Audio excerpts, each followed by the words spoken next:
Welcome to our book date with you session. Today is the episode number 81. We were going to share with you the books of 2022. And yes, it's all the books, the most practical book, the most meaningful book, the book that makes us cry the most. All these things we were going to share with you today. Stay tuned. Yes, we have all this book with us right now.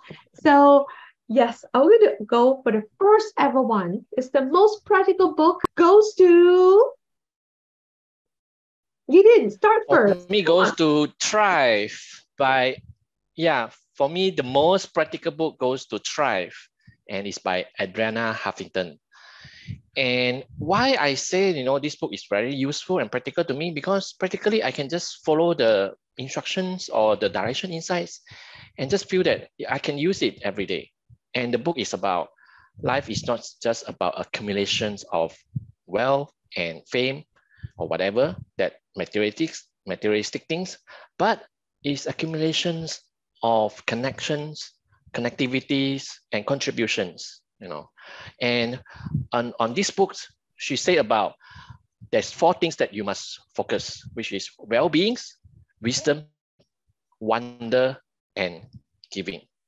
And if you like this book, want to hear more about this book, you can go to our previous section, which is our session 57. And this talks about this book a lot. So for Joyce, how about you? What is the most practicable to you this year? Yes, this one is the Happiness Project. You see, I smile until like crazy girl. Because this book is a very, very practical for me because there is so many great tools that Gretchen Rubin, the author of this book, share. And definitely she mentioned about this, which I agree so much is everyone happiness project is so unique. She give you all the very practical one as a tools that you can pick and choose which one you want to go for that. And the practical one, like for example, laugh out loud, meditation, make time for your hobby, those things that you love, that you want to do, for example, like gratitude moments, all those things. But the most important things that I learned from this book, it's about this. Try to find ways to be sincerely enthusiastic. She mentioned about this sentence, I agree so much is it is easy to be heavy and it's difficult and it's hard to be light. It's easy to feel sad. Yeah, it is, but it's so easy to feel the happiness, the enthusiastic in you. That's why we have to try and very best to look for ways how to sincerely enthusiastic. This is something that I myself definitely I want to learn it out more as well because for this 3 months my life is like a chaotic a little bit definitely and there are so many things that I can feel sad, feel depressed, feel agony, pain, but definitely I can feel such a thing that under my control. That is all the practical tools from this book. So go to get to this book. If you don't want, go to our episode number 79 and 80. We have 2 parts to share with you. Go there and check it out. So now we go to the next session. We go very fast because we will have so many books to share with you. Now we go to the second one, which is the most meaningful book for Gideon in 2022 goes to Think Like a Monk by Jay Shetty. So this is the book that means a lot to me. And particularly, I remember the book talk about location have energy and time has memory. So think about that. Places, location in your house or in any place that you go, they have energy. And so try to do things, in a fixed locations, like, bedroom is only for sleep, it's not for other things. And reading room is for you to, do your stuff, readings, not for like doing other things, so that you are not confused. So, and then about time has memory. I think this is very unique also. If you go to different time, places, or during different times, you will tend to remember that. So I think I wrote before, if you read in certain time, you will tend to remember that also. And the last thing about this book is I try to remember myself is the cancer of the mind, which is comparing, complaining, and criticizing. I try to always remind myself not to do this because we are human. We tend to do this a lot of time. So I tell myself, don't compare, don't complain, don't criticize, or try to reduce that. So for me, this is the most meaningful book. How about you, Joyce? Hey, my book is this one, The High Five Habits by Mel Robbins. You know, I put this book as the most meaningful book for me because this is the basis to help you to understand and improving the most important relationship in your life, in the world, is the relationship with you yourself, you and you yourself. Because in this high five habit, it's like you are raising your hand and give a high five to yourself on a mirror.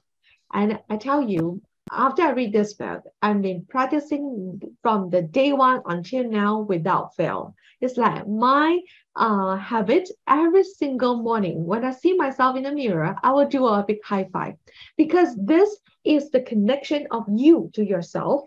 Plus, it is a self validation, you know, because when you raise your hand on the mirror and you tell yourself that, hey, you, I see you, you got this, and let's go. Because it is like you feel you are celebrating about yourself.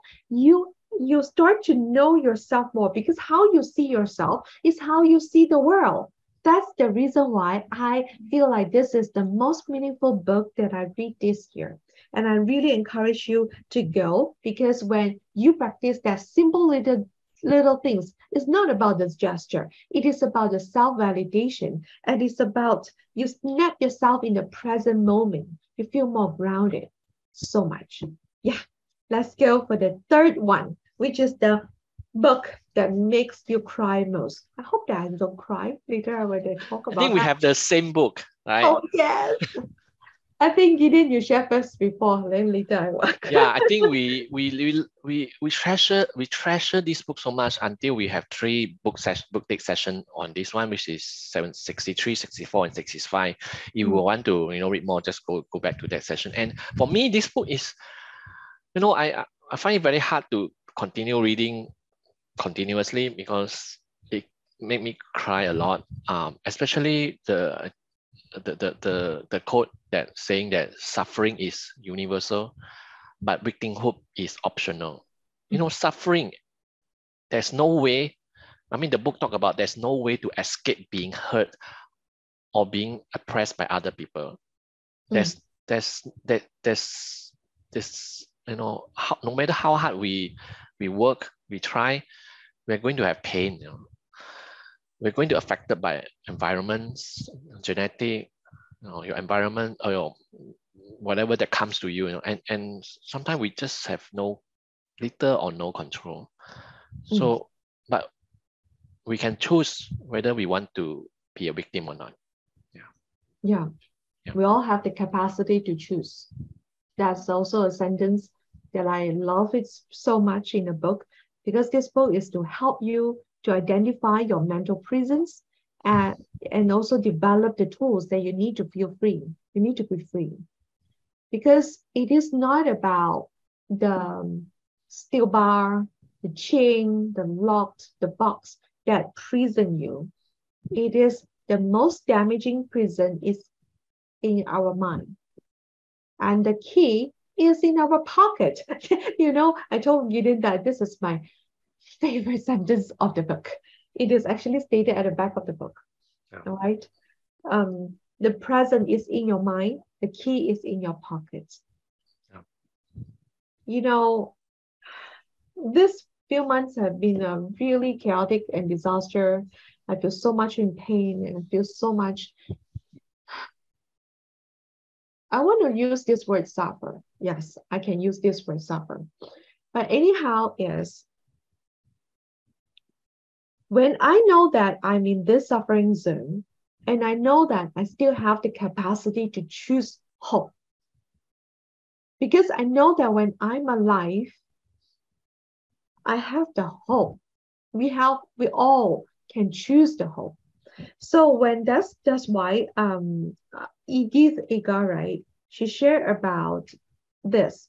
No matter how great our suffering or strong the bar that holds us back, it is possible. It is possible to break free from the whatever that holds us back. And I just want to tell you, it's not easy. When we share about this, when we talk about this, when we experience it, from my own experience, I want to tell you that it's not easy at all. Not easy. But it is definitely worth it for you to pick yourself up, to stand back again and tell yourself that you can choose hope. You can choose whatever you can still control at that moment, and you can still. How would I want to experience? I talk about this. How you want to experience your life. That thought can actually make you have more strength to continue whatever you want in your life. So remember that is this the if you are in a very chaotic life right now, please go to this one. We have the episode 63, 64, and 65. We have 3 episodes talking about this book, The Gift. You can always go and check it out because I can feel that, you will definitely save your life. 12 lessons to save your life, right? Yeah. Okay, good. I don't really cry that much when I talk about that. Oh no, didn't you cry? Please. Okay, let's go to this book. I Maybe I will talk about it. So the next one we talk about the book that we will reread again and again. For me, the Happiness Project book again by Rachel Rubin, and I think Joy just now shared about this book also. But for me, why I say I will reread again and again, because it's so practical, right? Every month the author tell you what to do every month, and I will keep practicing this every year in and year out until it's inside me, until I can do it automatically every month of the year. I'm sure you can read it right now. But sometimes I have to read back to remember, So I want to make it like an automatically thing that it will come up from me. So we shared this before in some episode. 79 and 80. 79, 80. Yeah. From August to December. So for me, the things that I remember so much about this book is there is no duty that human so much underrated as the duty of being happy. We have the responsibility to make ourselves happy, to be happy. So I think it is so true. It's so underrated. I think a lot of books just tell you to be success, to achieve your duty to family or to the world, to the country. But I think it's so underrated now days that talking about to be happy. And sometimes people just look at being happy as superficial and not deep.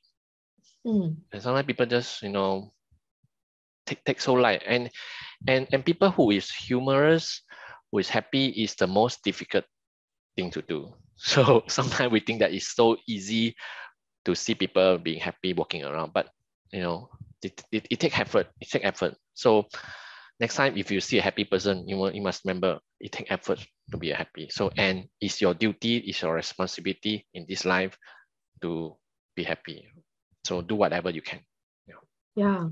Just now I shared about this in the book is like try to look for ways to sincerely feel enthusiastic. Yeah. That takes a lot of effort, my friend. Check it out, because when you are not in the mood of feeling enthusiastic and you are actually trying your best to feel that, it takes your effort consciously to do that. That's what Gideon just now shared. How about you, So, Joyce? mm, this book, oh yay, Oh, you can fix you your brain. can fix your brain. I know that this is a very thick book and it's a very scientific book. And that's why I love it so much. I read it so many different times. I read it again, different chapter. You know, sometimes I just pick it up and I just go to one chapter that I love to read that out loud. And I like it because this book is really help you to empower you with a very concrete step that can bring up, level up your brain performance, your brain vitality, your energy, and also your clarity.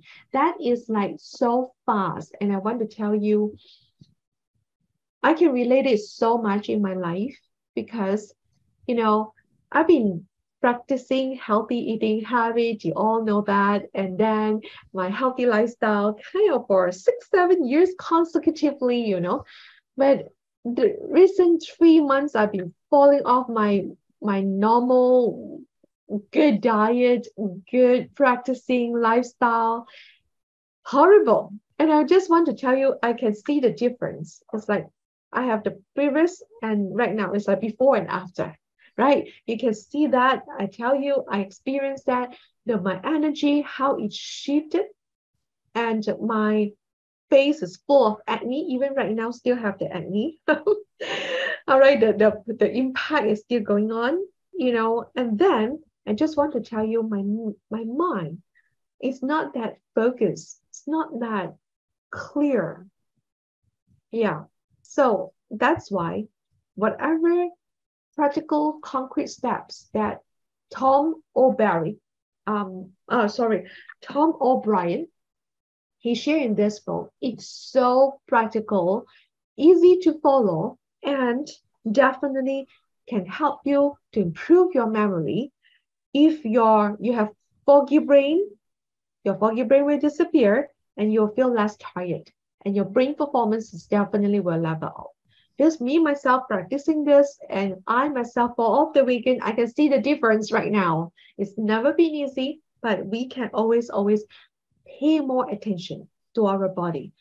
What our body actually wants us to do. And we try to cooperate with our body and we can bring our body to the optimum level to perform at our best.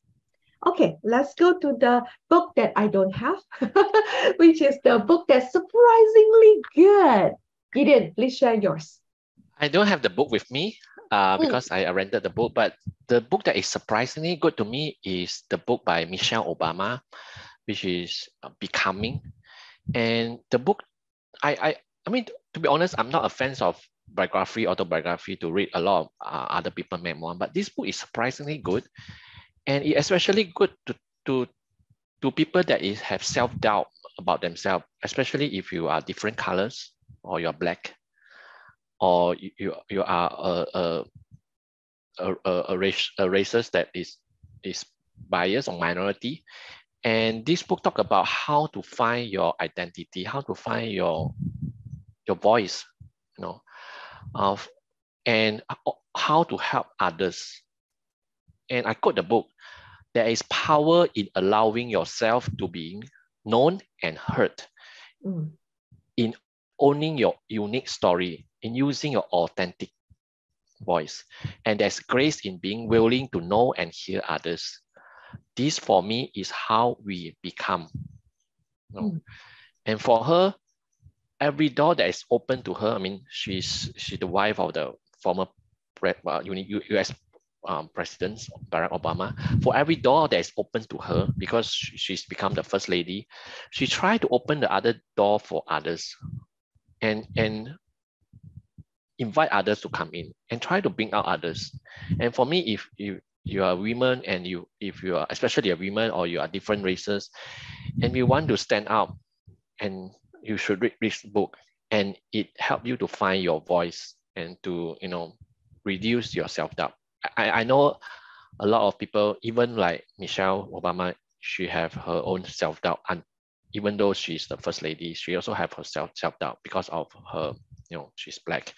So mm. so this book is really, if you want to find your stand in this world, read this book. Yeah. Yeah.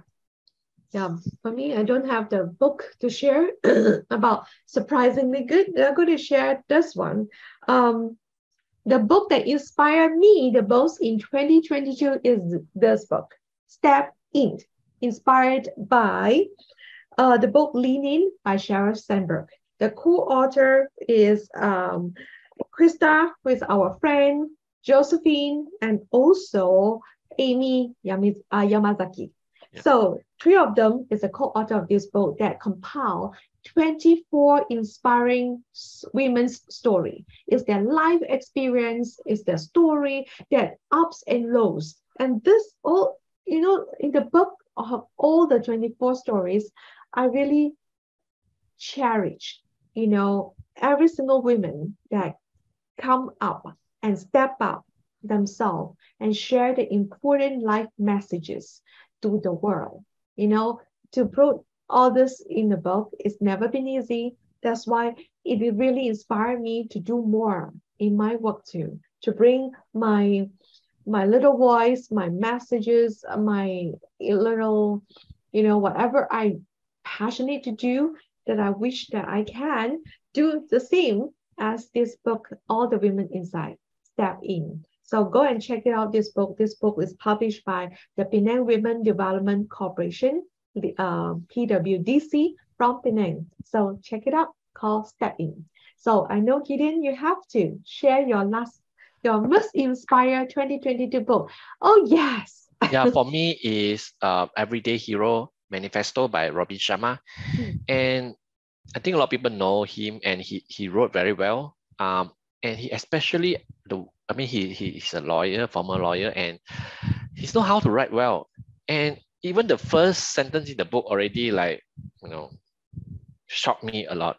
The first sentence is, if you have not discovered something you would die for, you are not fit to live. And I think we have to find our purpose of life. Yeah. If you are in this world, you must find something that you would die for. Something I say die for, and he said you're fit to live too. And some a lot of a quote inside is very well written. I think we mentioned this before. Like, how healthy is the crown on the well person head that only ill person can see. Like you and me, we are healthy here, and sometimes we don't take it for granted, and we are not thinking that, oh yeah, we are so meaningful to appreciate that we are alive. If you ask the ill person on the deathbed, they will envy you, and they would give everything to have your healthy. Yeah. So and also I think there's a quote also I like in this book a lot, is if you have a lot of meeting a lot of suffering, or you are in the bottom of your life, I always remember this mantra, and it's very short. These too shall pass. These too shall pass. And a lot of things will pass. If you look back in your life, all this is just a flicker of dust. You'll pass, and it will help me go through this, whatever that you are having now. So I hope and if you want to read short, although it's a very thick book, it's written very short chapter.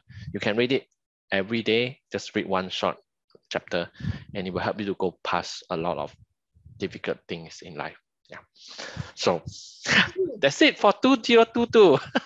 Yes, in 2022, we share for this all the books that we cherish so much. And please check out some of the books. If you don't want to buy the books, go to check our episode. There is so many most learned our own experience that we share, the messages from the important message from the book. Go and check it out. Yeah, we should we should put out all this book with us, right? So is that okay. So how come you have 1, 2, 3? Oh, I have another one. It's here. Oh, so it's you. It's out here. Okay, we have 5. So, okay, we will going to go and see you all again. All right, definitely. January in 2023 for the brand new year. Yes, going to see you all and happy new year. All right, go and have a great time. So we'll see you. Bye bye. See you.